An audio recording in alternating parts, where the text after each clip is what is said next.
Good afternoon, everyone. Thanks for coming to my chalk talk.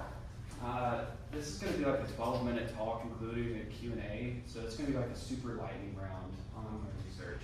But I'm excited to share some of my preliminary results and definitely get some feedback from everyone and obviously answer any questions you may have. But yeah, let's hop right into it. So we have these really cool ways of modeling text data into numeric representations. You can sort of think as the numeric representations of text data as being something like pixels on a screen. Every pixel can be described by a set of 3 numbers: red, green, blue, RGB, right? And so for any given color, you could just have like a 3-dimensional vector, and this, outputs some kind of color, right? And so when you use a model to model text data, you get something very similar, except it's going to have a lot more dimensions. And by dimensions, I mean the amount of features and the amount of numbers that it takes to represent it. And it's all stored inside of the vector. And it's actually really cool because once you do that, you can actually kind of map words and documents in a way that shows their meaning. And so let's say that we had car and automobile. They'd be relatively close in the space.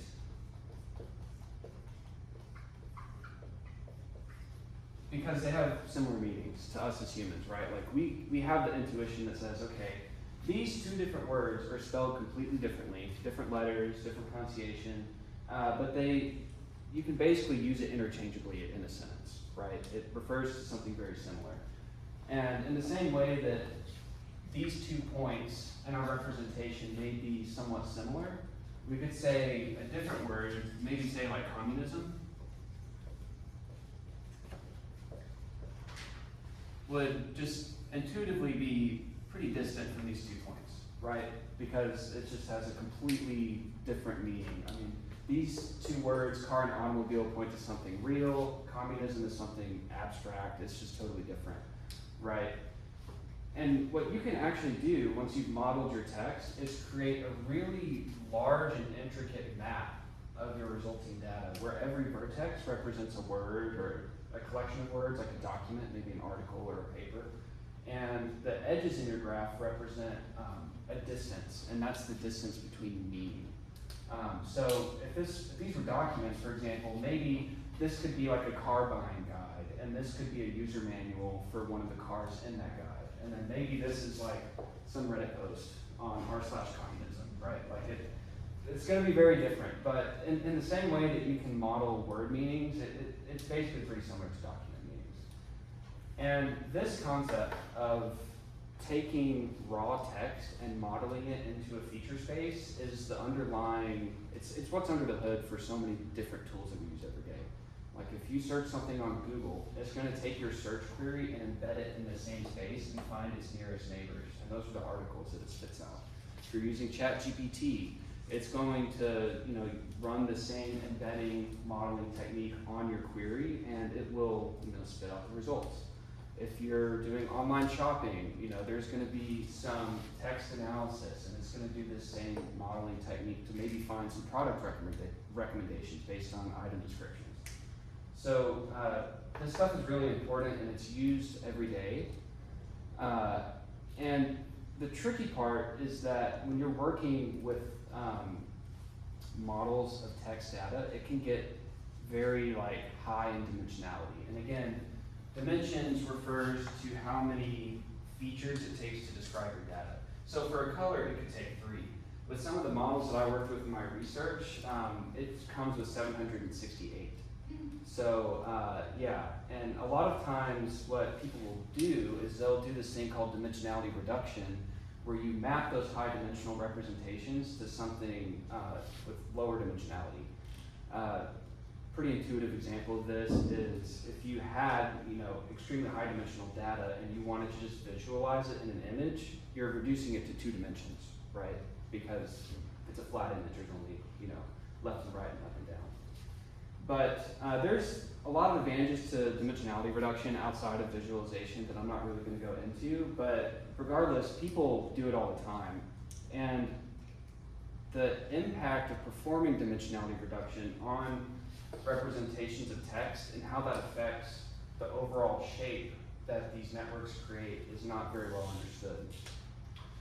So my research is asking the question, how does dimensionality reduction actually impact these latent document geometries? And what I mean by that is the shapes that our representations make once they've been modeled. And you know, ideally, if we did perform dimensionality reduction on this very small set of documents, it would look something like this. Or maybe something like this, where the overall shape is preserved, because the relationships between documents, that's information that we care about. And so whether that gets rotated in the space or scaled up or scaled down, that's not necessarily as important to us as it is that these relationships are preserved. But it would be really bad if, you know, it just kind of fizzled out to an equidistant relationship between these three words, because then you're losing some of the semantic meaning behind your model. And so I've told you my research question is, how does dimensionality reduction impact the latent document geometries of our text representation? The way that I have tackled this particular question is basically by using multiple different data sets of text. So don't worry too much about the graphs here, but I'll just point out that this one on the left is based on a data set of academic papers called archive, but it's with an X instead of a CH. It's kind of weird. But yeah, it's basically a bunch of STEM papers. And then this data set that I used over here is actually a collection of line reviews, so very different, right? I use multiple models to turn the text data into numeric representations, and then I use multiple techniques to compress those representations into smaller ones. And so for each graph on the x-axis is the proportion of original dimensionality for each representation. So you can imagine all of our starting representations would be somewhere over here, and then 0.1 right here represents that I've taken away 10% of the dimensionality.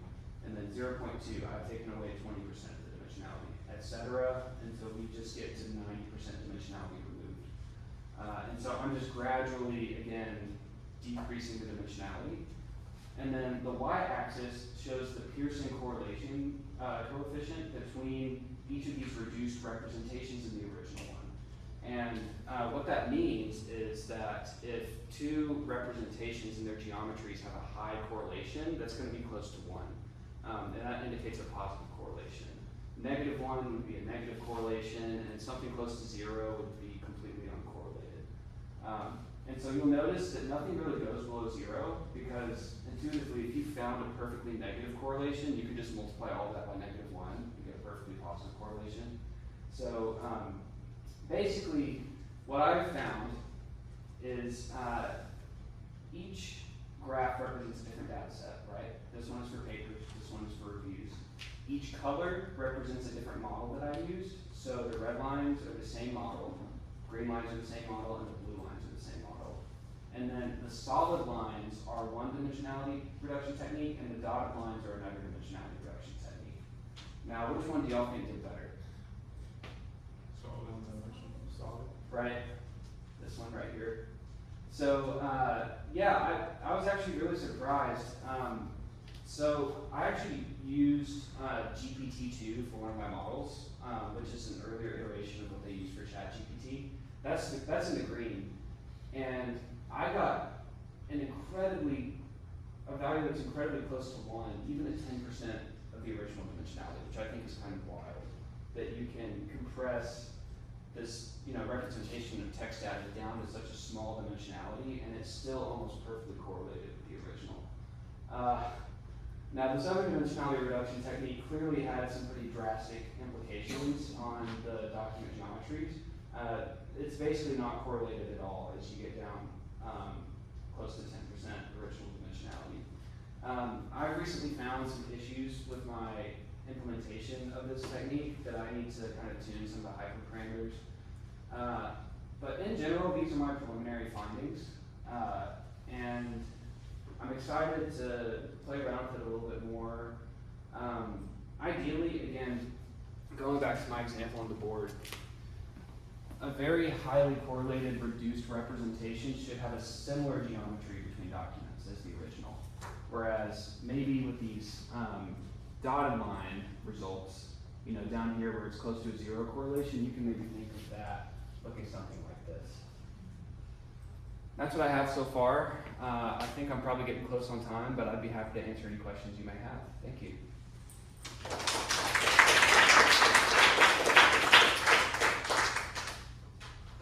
We have time for a couple questions.